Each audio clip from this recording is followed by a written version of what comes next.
Welcome to day 3 from our Kapha season workshop. Today we'll be talking all about pranayama and yoga asanas. So for those who don't know, pranayama is the Sanskrit word for breathing exercises. Today we are going to specifically speak about the type of pranayama breathing you can do during the season, the Kapha season or springtime. Now, during this Kapha season, Ayurveda suggests practices that help soothe and lighten our body and mind. So they need to be a little bit more stimulating, uplifting, and cleansing. These can be especially beneficial for all our body and therefore are suggested to do in the morning. Some of them are before bedtime and throughout the day when we're feeling sluggish and a little bit lethargic, which is common during this Kapha season. So we want to elevate and uplift our energy. So I'm going to mention a few pranayama breathing techniques that you can utilize during this season. And I will start off with Kapalabhati, which is a very known type of breathing exercise in more vigorous and more vinyasa based yoga style. Since it is a practice that builds heat into the deepest of your core, you are literally using your core and it radiates that heat outwardsly all the way up to your skull, and that's why it's called the skull shining breath. Now, Kapalabhati helps to cleanse the nasal passageways and the sinuses, which is excellent during this time of Kapha season where there is more mucus accumulation and phlegm, and also supplies a fresh supply of oxygen-rich blood all the way to the brain. The next breath I recommend is Bhastrika, which involves a rapid and forceful process of inhalation and exhalation powered by the movement of the diaphragm. So it's similar to Kapalabhati. Kapalabhati is a natural inhalation and then a forceful exhalation, whilst Bhastrika has forceful inhalation and exhalation, more focused towards the diaphragm rather than the belly, unlike the Kapalabhati. Movement of air is accompanied by an audible sound, so you actually hear it. One inhale and exhale equals one round and one cycle. Next breath that I'm going to discuss is Anyasara. Now this is pretty intense.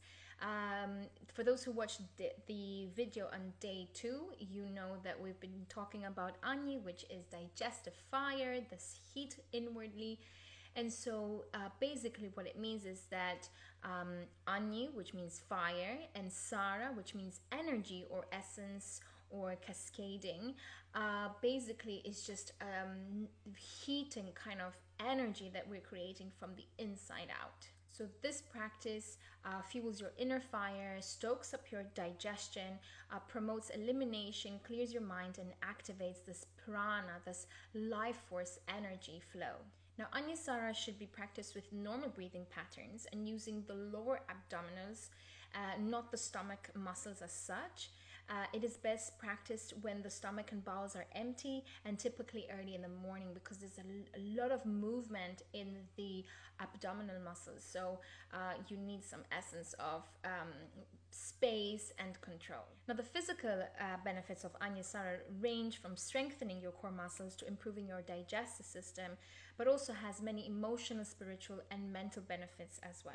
Now, a very important note, for those who are pregnant, Kapalabhati, Bhastrika, and Anyasara are not recommended. They're very forceful techniques using the lower abdomen, which is a very sensitive area during pregnancy. So therefore, I will not be demonstrating them. However, if you look back into our fall Ayurveda journey we did a few months ago, then you will see a video about Kapalabhati. And then I will also post a link for Bhastrika and Anyasara just for you to have a concept if you would like to try it out. Now, if for any reason doing these type of breaths make you feel lightheaded or dizzy or feeling faint, then you can take a moment back and try and revisit it in a slower pace. So it can be done in a slower pace. It just needs more effort and more muscular control. But usually it is done a little bit more fast-paced because we are trying to uplift and create that energy element. The next breath is Brahmari, which is known as bee in Sanskrit. So this is known as bee breath. This breath practice is actually specifically named for a type of black Indian bee. And due to its bee-like buzzing sound, this breath is related to that buzzing sound. That's why it's named so. So basically, we're producing during our exhalation a humming sound. This breath practice can relieve stress, agitation, and anger.